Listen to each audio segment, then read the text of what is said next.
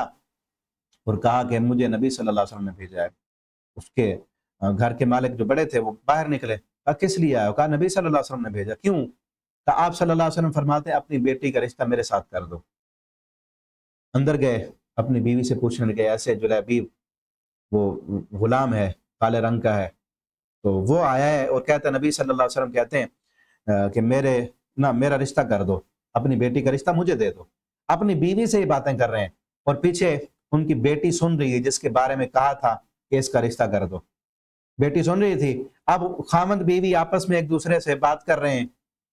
یار اس کو دے دیں، اس کا تو رنگ، ماں آگے سے کہہ رہی ہے رنگ کالا ہے اور جو ہے خاندان نہیں ہے، کوئی پیسہ نہیں ہے، گھر بار نہیں ہے اس کا۔ بیٹی کہتی ہے، بیٹی عالمہ تھی، آخر قرآن پڑھایا تھا نا، نبی صلی اللہ علیہ وسلم کی تربیت میں تھی، قرآن پڑھا تھا اس نے۔ اس بیٹی نے کہا پیچھے دیکھ کر، ماں کس کے بارے میں بات کر رہی ہے؟ تم نے قرآن نہیں پڑھا؟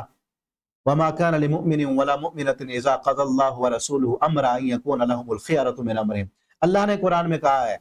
کہ کسی مومن کے بارے میں جب رسول اللہ فیصلہ کر دیں تو کسی مومن کو یہ اختیار نہیں ہے کہ اپنا اختیار پھر پیش کرے۔ آپ نے قرآن نہیں پڑھا،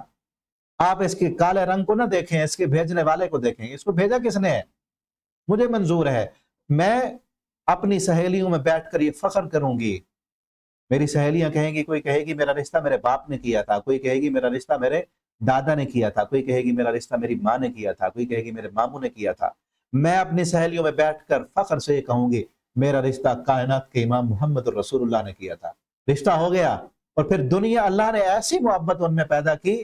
ایسی محبت، اور مال بھی دیا اللہ نے، رسول اللہ صلی اللہ علیہ وسلم کا حکم ماننے کی وجہ سے اللہ نے ان کو مال بھی دیا، اولاد بھی دی، اور اللہ نے ایسی محبت پیدا کی کہ دنیا ان کی مثالیں پیش کیا کرتی تھی کہ جب شادی ہوتی تھی مثال یہ دیتے تھے اللہ اس جوڑی کے اندر ایسی محبت پیدا کر دے جس طرح جلیبیب اور اس کی بیوی کے درمیان میں محبت اللہ نے پیدا کی ہے، ٹھیک ہے نا؟ رسول اللہ صلی اللہ علیہ وسلم کا حکم ماننے کی برکت تھی۔ اسی طرح کی اور بھی کئی مثالیں ملتی ہیں، تو ہمیں بھی چاہیے جب نبی کریم صلی اللہ علیہ وسلم کا حکم آ جائے تو ہم اس کو ٹالیں نہیں۔ اسی طرح آپ صلی اللہ علیہ وسلم کا حکم ہے، آپ نے فرمایا کہ جب تم اپنی رشتہ کرنے لگو اپنی بیٹی کا یا اپنے بیٹے کا، اور جس سے رشتہ کر رہے ہو اس کا دین دیکھو، ایمان دیکھو، اخلاق دیکھو۔ اگر تم اس کے دین سے، ایمان اور اخلاق سے راضی ہو تو رشتہ کر دو، چاہے وہ کسی خاندان کا ہے، اس کا رنگ کیسے ہے، وہ جو ہے پیسہ اس کے پاس ہے نہیں ہے، اخلاق ہے تو رشتہ کر دو۔ ہاں باقی چیزیں بھی دیکھنی چاہیے۔ اگر آپ اس وجہ سے رشتہ ٹھکرا دیتے ہیں کہ اس کا دین تو ہے لیکن پیسہ نہیں ہے، اس وجہ سے ٹھکرا رہے ہیں، تو پھر آپ رسول اللہ صلی اللہ علیہ وسلم کے حکم کی خلاف ورزی کر رہے ہیں، ٹھیک ہے نا؟ تو ساری چیزیں موجود ہیں، تو بہتر ہے آپ کے اپنے خاندان میں اچھا رشتہ ہے، با اخلاق ہے، دیندار ہے، نمازی ہے، تو سب سے اچھی بات ہے۔ لیکن اگر اس وجہ سے ٹھکرا دیں گے کہ میرے خاندان کا نمازی تو ہے، دیندار تو ہے، عقیدہ تو اچھا ہے، لیکن میرے خاندان کا نہیں ہے، رسول اللہ صلی اللہ علیہ وسلم کے حکم کی نافرمانی ہوگی۔ آگے آپ صلی اللہ علیہ وسلم کی شان اور مقام جو ہے وہ بیان کیا، بلکہ ایک اور اہم مسئلہ ہے۔ اس وقت معاشرے میں نا عرب کے معاشرے میں کچھ غلط رواج چل پڑے تھے کہ منہ بولا بیٹا بنایا کرتے تھے۔ اب ہمارے ہاں بھی ہے منہ بولا بیٹا، لیکن وہ آپ صلی اللہ علیہ وسلم نے ختم کر دیا کہ جو منہ بولا بیٹا ہے وہ حقیقی بیٹے کی طرح نہیں ہوگا۔ اس وقت منہ بولا بیٹا حقیقی بیٹے کی طرح ہوتا تھا، وہ اپنے نام کے ساتھ اپنے والد، اصل جو والد ہے اس کا نام نہیں لکھتا تھا، جس نے اس کو بیٹا بنایا ہے اس کا نام لکھا کرتے تھے۔ اور اسی طرح پھر اس کی جب آگے شادی ہوتی تھی، جس طرح بہو ہوتی ہے، تو وہ اس کے منہ بولا بیٹے کی بیوی اس کی بہو ہوتی، اس کے ساتھ وہ کبھی شادی نہیں کر سکتے تھے۔ اللہ تعالیٰ نے اتنی بڑی رسم کو توڑنے کے لیے نبی کریم صلی اللہ علیہ وسلم سے منہ بولا بیٹا بنوایا، پہلے منہ بولا بیٹا بنایا آپ صلی اللہ علیہ وسلم نے، پھر آپ صلی اللہ علیہ وسلم نے اس کے ساتھ اس کی شادی بھی کی، اس کی شادی کی، اس کی پھر نہ بنی، اللہ تعالیٰ نے کرنا تھا، اتنی بڑی رسم کو اللہ نے توڑنا تھا، اس کی نہ بنی اس کے ساتھ، پھر اس نے طلاق دے دی،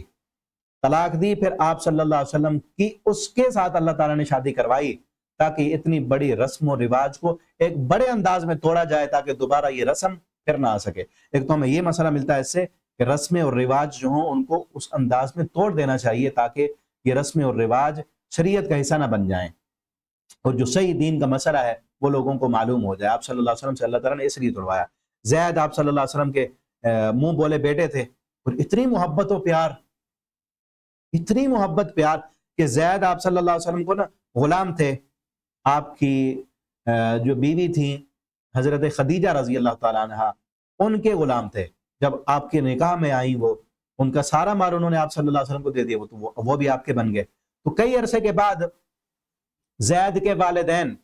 گھومتے ہوئے اس کو ڈھونڈتے ہوئے،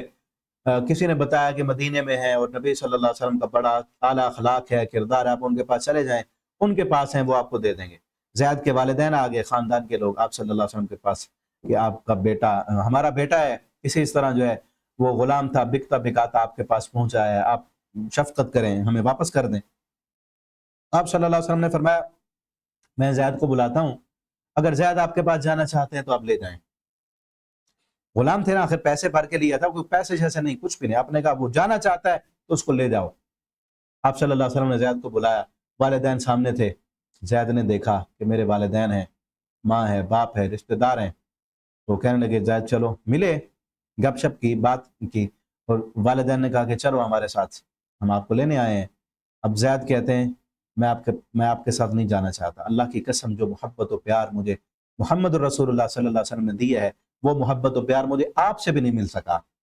آپ دیکھیں نبی صلی اللہ علیہ وسلم کا اعلیٰ اخلاق اور کردار، آپ اپنے صحابہ کے ساتھ اور خصوصاً غلام ہے، کتنی محبت و پیار کرتے ہوں گے۔ ہمارے پاس بھی ہوتے ہیں، ملازم ہوتے ہیں نا، ہم نے بھی اپنے گھر میں کوئی صفائی کرنے والا ہے، کوئی کام کرنے کے لیے ہے، کوئی شاگرد ہے، کوئی ملازم رکھے ہوئے ہیں، ہمارا ان کے ساتھ رویہ کیسا ہے ذرا اس واقعے سے اندازہ لگائیں۔ آپ صلی اللہ علیہ وسلم کا بھی غلام ہے، زر خرید غلام، آپ کا خدمت گار ہے، اور کتنی محبت دی آپ نے کہ اپنے والدین کے سامنے کہہ رہا ہے کہ میں آپ کے ساتھ نہیں جانا چاہتا، جتنی محبت مجھے میرے آقا محمد الرسول اللہ نے دی ہے اتنی محبت تو مجھے آپ نے بھی نہیں دی، آپ کے ساتھ نہیں جاتا۔ والدین واپس چلے گئے کہ نہیں آتا بیٹا، چلو یہاں خوش ہے رہے۔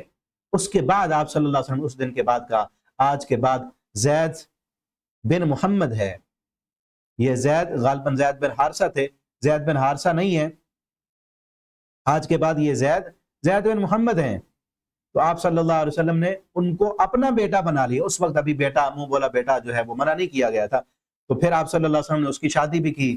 اور اللہ تعالیٰ نے پھر منع کر دیا کہ کوئی منہ بولا بیٹا حقیقی بیٹے کی طرح نہیں ہو سکتا۔ ہاں ویسے کسی کو جو شاگرد ہے، چھوٹا ہے، بچہ ہے، آپ اس کو بیٹا کہہ سکتے ہیں، لیکن اسی طرح کوئی بڑا ہے، اس طرح بڑی عمر کی عورت ہے، آپ اس کو ماں کہہ دیتے ہیں، خالہ کہہ لیتے ہیں، وہ ٹھیک ہے، کوئی مسئلہ نہیں ہے۔ آپ ایک محبت و پیار میں ماں جیسی عمر کی عورت ہے اس کو ماں کہہ دیتے ہیں، والد کی طرح ہے، چچا ہے، آپ اس کو والد کہہ دیتے ہیں، تو کوئی وہ نہیں ہے، ایک اخلاق اور پیار کے تحت۔ لیکن حقیقی باپ کی طرح وہ نہیں بنے گا۔ جو مسائل حقیقی باپ کے ہیں، جو مسائل حقیقی ماں کے ہیں، وہ منہ بولی ماں بنانا، منہ بولا بیٹا بنانا، وہ اس طرح نہیں بن جائے گا۔ منہ بولی کسی کو بیٹی بنایا ہے تو وہ حقیقی بیٹی کی طرح نہیں ہوگا۔ یہ نہیں ہے کہ وہ بڑی ہو گئی تو پھر اس سے پردہ نہیں ہوگا کیونکہ میں نے اس کو بیٹی بنا لی ہے، اس کو بہن بنا لی ہے، ایسے نہیں ہوگا۔ جو شریعت کے اصول اور قوانین ہیں وہ ویسے کے ویسے ہی چلیں گے۔ کسی کو بیٹا بنایا ہے، وہ جب بڑا ہو گیا ہے تو وہ، اگر عورت نے کسی کو بیٹا بنایا، بڑا ہو گیا ہے، وہ محرم نہیں ہے اس کا، تو وہ اس سے پردہ کرے گی۔ یہ مسئلے آتے ہیں اکثر، تو اس لیے یہ ذہن میں رکھیں کہ اگر آپ کسی کو بیٹا بنانا چاہتے ہیں، منہ بولا بیٹا بنانا ہے، کوئی حرج نہیں ہے، لیکن شریعت کے وہ قوانین فالو ہوں گے اس پر۔ اگر وہ آپ کا محرم نہیں ہے تو بڑا ہو کر اس سے پردہ ہوگا، اور آپ کی اصل جو اولاد ہے وہ اس کے بہن بھائیوں کی طرح نہیں ہوں گے۔ آپ کی اور حقیقی بیٹی ہے، آپ نے کسی اور کو بیٹا بنا لیا ہے تو وہ آپس میں محرم نہیں بنیں گے، وہ اس سے پردہ ہوگا، اور اس کے ساتھ نکاح بھی وہ کر سکتا ہے۔ تو اسی لیے شروع میں اگر کسی کو بیٹا بنانا ہے تو خصوصاً خواتین ایسے بچے کو اپنا بیٹا بنائیں کہ جو بڑا ہو کر بھی وہ آپ کا محرم رہے، آپ کا بھانجا ہو، آپ کا بھتیجا ہو، کہ جس سے پھر پردے کے مسائل نہ بنیں۔ اسی طرح اگر مرد نے کسی بچی کو اپنی منہ بولی بیٹی بنانا ہے، پالنا، اگر اللہ نے اولاد نہیں دی، کسی اور کے بچے کو آپ پالنا چاہتے ہیں تو اس بچی کو لیں جو مرد کے لیے پھر بڑی ہو کر وہ اس سے پردہ نہ کرنا پڑے، اس کی بھانجی ہو، بھتیجی ہو، تو ایسے کوئی رشتے میں ہو جس سے پردے کے مسائل پھر نہ بنے، ٹھیک ہے۔ اور پھر یہ بھی یاد رکھیں کہ اس کے لیے پھر آپ نے اگر بے فارم اس کا بنانا ہے، اس کا شناختی کارڈ بنے گا، اس کے حقیقی والد کا نام لکھے گا، آپ کا نام نہیں لکھے گا، حقیقی والد کا نام لکھا جائے گا، اصل والد اس کا وہی ہوگا جو پیدا کرنے والا ہے، ٹھیک ہے۔ تو یہ احکامات تھے۔ اور پھر اسی طرح آپ صلی اللہ علیہ وسلم نے اس کی شادی کی زینب رضی اللہ عنہ کے ساتھ، پھر ان کی آپس میں نہ بنی، زید نے طلاق دے دی، تو نبی کریم صلی اللہ علیہ وسلم نے پھر اس کے ساتھ شادی کی، اللہ نے شادی کروائی۔ یہاں موجود ہے نکاح کا ذکر کہ فلما قضا زید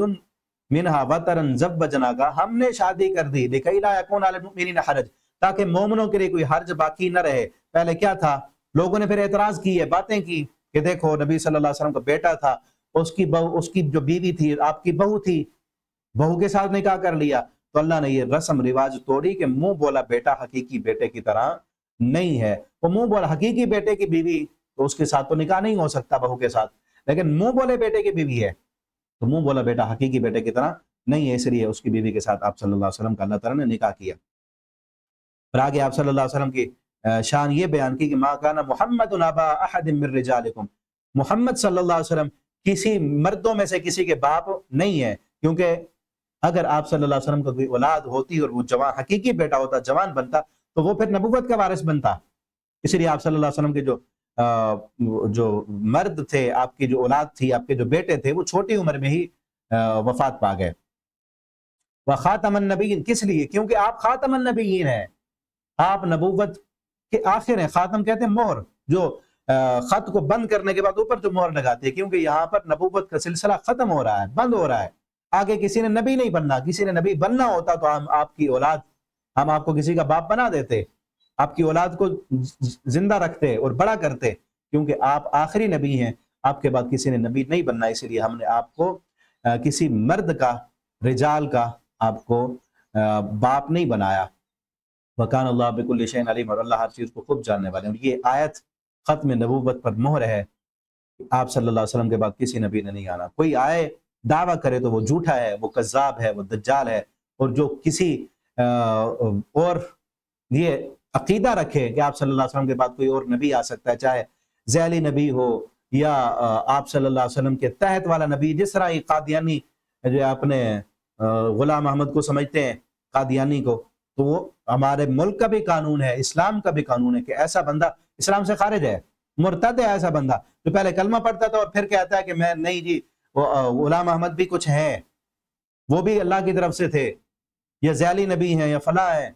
یا اس کو پتہ نہیں کیا کچھ وہ کہتے ہیں کہ جس طرح عیسیٰ علیہ السلام نے آنا تھا اسی طرح وہ بھی آ گئے، تو وہ بندہ دائرہ اسلام سے خارج ہے، مرتد ہے، کیونکہ قرآن کا اعلان ہے آپ صلی اللہ علیہ وسلم کے بعد کسی اور نبی نے نہیں آنا۔ اور آپ صلی اللہ علیہ وسلم نے یہ بھی فرمایا کہ میرے بعد کئی دجال آئیں گے، کذاب آئیں گے، جھوٹے آئیں گے، جو کہیں گے کہ میں نبی ہوں اور وہ حقیقت میں نبی نہیں ہوں گے۔ آگے فرمایا یا ایھا النبی، اے نبی صلی اللہ علیہ وسلم، انا ارسلناک شاہدا ومبشرا ونذیرا، ہم نے آپ کو گواہ بنایا ہے، خوشخبری دینے والا بنایا اور ڈرانے والا بنا کر بھیجا ہے۔ اور آگے نبی کریم صلی اللہ علیہ وسلم کی ایک اور شادی کا تذکرہ ہے۔ آپ صلی اللہ علیہ وسلم نے شادی کی اور پھر ولیمہ کیا، ولیمے کے بعد کافی دیر تک صحابہ کرام گپ شپ لگانے کے لیے آپ صلی اللہ علیہ وسلم کے گھر میں بیٹھے رہے، تو اللہ نے یہ احکام، اللہ تعالیٰ کو یہ اچھا نہیں لگا کہ اتنی دیر تک تو کیوں بیٹھے ہو، کہ نبی صلی اللہ علیہ وسلم کے گھر میں داخل نہیں ہونا مگر اجازت کے ساتھ، اگر آپ کو بلایا جائے کھانے کے لیے تو پہلے آ کر انتظار کرنے والے بھی نہ بیٹھو، اور پھر جب تم کھا لو تو فَادْخُلُوا فَإِذَا طَعِمْتُمْ فَانْتَشِرُوا، جب کھانا کھا لو تو پھر چلے جاؤ، وَلَا مُسْتَأْنِسِينَ لِحَدِيثٍ، باتیں کرنے کے لیے بیٹھے نہ رہو۔ اور آگے آپ صلی اللہ علیہ وسلم کی شان پر اور بات کی گئی کہ ان اللہ وملائکتہ یصلون علی النبی، اللہ اور اس کے فرشتے درود بھیجتے ہیں نبی صلی اللہ علیہ وسلم پر، رحمتیں بھیجتے ہیں۔ اے ایمان والو صلو علیہ وسلموا تسلیما، تم بھی درود بھیجو، تم بھی درود بھیجو۔ اب یہاں صلو علیہ جب انسان کے لیے ہے تو ہم درود کی دعا کریں اللہ تعالیٰ سے، اللہ تعالیٰ درود بھیجتے ہیں، اللہ رحمت بھیجتے ہیں، اور ہم نے دعا کرنی ہے۔ دیکھیں اللہ تعالیٰ نے کہا صلو علیہ وسلموا تسلیما، صحابہ کرام نے پوچھا اللہ کے پیغمبر ہم کیسے سلام بھیجیں؟ آپ صلی اللہ علیہ وسلم نے فرمایا تم کہا کرو قولوا اللہم صلی علی محمد، اللہ تعالیٰ کہتے ہیں تم سلام بھیجو، تم درود بھیجو، ہم کیا کہتے ہیں اللہم صلی علی محمد، اللہ تو درود بھیج۔ اس میں آپ صلی اللہ علیہ وسلم کی شان کی انتہا ہے۔ اللہ تعالیٰ نے کہا کہ تم صلو علیہ، تم درود بھیجو آپ پر، ہم کیا کہتے ہیں؟ ہمیں نبی صلی اللہ علیہ وسلم نے کیا سکھایا کہ انسانوں تم دعا کرو اللہ سے، اللہم صلی علی محمد، اللہ ہم نبی صلی اللہ علیہ وسلم کی شایان شان درود بھیج ہی نہیں سکتے، ہم آپ کی شان کو جانتے نہیں، تجھے پتا ہے آپ اپنے پیغمبر کی شان اور مقام کا، تو آپ پر رحمتیں بھیج، تو شفقتیں بھیج، اللہم صلی علی محمد، اللہ محمد صلی اللہ علیہ وسلم پر، محمد کی آل پر رحمتیں نازل فرما، تو یہ ہمارے لیے ہے، ٹھیک ہے، صلو علیہ، اللہ تعالیٰ رحمتیں بھیجتے ہیں، اللہ کے فرشتے رحمتیں بھیجتے ہیں، اور اے ایمان والو تم اس رحمت کی دعا کیا کرو، تو ہم دعا کرتے ہیں نماز میں، اذان کے بعد بھی، اور ویسے چلتے پھرتے بھی کثرت کے ساتھ درود پڑھتے رہا کریں، اللہم صلی علی محمد وعلی آل محمد کما صلیت علی ابراہیم وعلی آل ابراہیم انک حمید مجید، اللہم بارک علی محمد وعلی آل محمد کما بارکت علی ابراہیم وعلی آل ابراہیم انک حمید مجید۔ آگے جو ہے پردے کی متعلق آیت ہے، یا ایھا النبی، اے نبی صلی اللہ علیہ وسلم، کل ازواجک، کہہ دیجیے اپنی بیویوں کو، و بناتک، اور بیٹیوں کو، ونساء المؤمنین، اور کائنات کی تمام عورتوں کو، یدنین علیہن من جلابیبہن، کہ اپنے اوپر ایک لمبی جلباب اوڑھ لیا کریں۔ اب یہاں جلباب کا ذکر ہے، جلباب ایک اور چادر کو کہتے ہیں، ایک تو دوپٹہ پہننا ہے نا، اس کو خمار کہتے ہیں عربی میں، اور وہ پیچھے آیا ہے سورۃ النور میں، جہاں پہ میں نے بتایا تھا یہ گھر کے اندر کا پردہ ہے، کہ گھر کے اندر عورت نے شلوار قمیص بھی پہنی ہے، اس کے اوپر دوپٹہ پہننا ہے، اور وہ دوپٹہ اپنے سینے کے اوپر اوڑھ کے رکھنا ہے، اپنے محرم مردوں کے سامنے بھی اپنے ہاتھ پاؤں اور چہرے کے علاوہ باقی جسم ظاہر نہیں ہونے دینا، دوپٹہ بھی اوڑھ کے رکھنا ہے محرم مردوں کے سامنے گھر کے اندر، وہ گھر کے اندر کا پردہ تھا، کیونکہ وہاں خمار کا لفظ ہے، اور خمار دوپٹے کو کہتے ہیں، یہاں ہے جلباب، جلباب اس لمبی چادر کو کہتے ہیں جو دوپٹے کے اوپر پہنی جاتی ہے، وہ لمبی چادر، کہ جب گھر سے باہر نکلنا پڑ جائے تو وہ جلباب لمبی چادر پہن کے جاؤ کہ تمہاری پہچان نہ ہو، ادنا یعرفنا، اس کے دو معنی کیے گئے ہیں، کہ اللہ یعرفنا، کہ تم پہچانی نہ جاؤ، یہ پہچانی نہ جائے کہ یہ کس عمر کی عورت جا رہی ہے، کیسی عورت ہے، خوبصورت ہے یا بدصورت ہے یا جوان ہے بوڑھی ہے، کیسی ہے، یہ نہ پہچان نہ ہو کسی کو، اور دوسرا یہ معنی ہے کہ تمہاری پہچان ہو جائے کہ یہ آوارہ عورت نہیں جا رہی، یہ ایمان والی عورت جا رہی ہے، یہ اپنی عزت و ناموس کی حفاظت کرنے والی عورت جا رہی ہے، یہ بے راہ روی والی عورت نہیں ہے جو لوگوں کو اپنی طرف مائل کرنے والی، اپنا حسن لوگوں کو دکھانے والی ہو، یہ ایسی عورت نہیں ہے، یہ کلمہ پڑھنے والی، ایمان والی، اور محمد صلی اللہ علیہ وسلم کی روحانی بیٹی جا رہی ہے، تاکہ تمہاری پہچان ہو، ٹھیک ہے، فلا یؤذین، اور اس جملے کو اگر سمجھ لیتی دنیا، آج پردے میں ہوتی عورتیں، فرمایا فلا یؤذین، تاکہ تمہیں ایذا نہ دی جائے، ایذا کیوں دی جاتی ہے تمہیں؟ کہ تم پردہ نہیں کرتی، اگر پردہ کر لو، اپنے آپ کو چھپا لو، اپنے زیب و زینت اور حسن کو چھپا کر اسلام کے حکم کے مطابق چلنے لگ جاؤ، فلا یؤذین، تمہیں ایذا نہیں دی جائے گی۔ آج جو ہے بے پردہ کر کے، جسم کے اعضاء دکھا کے، ایسا لباس پہنا کے، اور پھر کہتے ہیں کہ ماحول خراب ہے، معاشرہ خراب ہے، عزتیں لوٹ لی جاتی ہیں، کڈنیپ کر لیا جاتا ہے، لڑکیوں کو اٹھا لیا جاتا ہے، عورت کی عزت محفوظ نہیں ہے، اور پھر نکلتی ہیں باہر کہ ہماری عزتیں محفوظ نہیں ہیں، ہمیں مرد کے برابری کا جو ہے وہ چاہیے، اور پھر کئی لوگ بےہودہ قسم کے لوگ ان کو سیفٹی سکھا رہے ہیں، ٹریننگ سکھا رہے ہیں، اور پھر چھوٹے چھوٹے بچیوں کو سیکس ایجوکیشن سکھا رہے ہیں کہ اس جسم کے حصے پر کوئی ٹچ کرے تو ٹچ نہیں کرنے دینا، یہ بیڈ ٹچ ہوتا ہے، یہ گڈ ٹچ ہوتا ہے، یہ فلاں ہے، یہ یوں ہے، بھئی جو اصل اسلام نے پیغام دی ہے وہ کیا ہے کہ پردے میں رکھو اس کو، باہر نکلنا بھی تو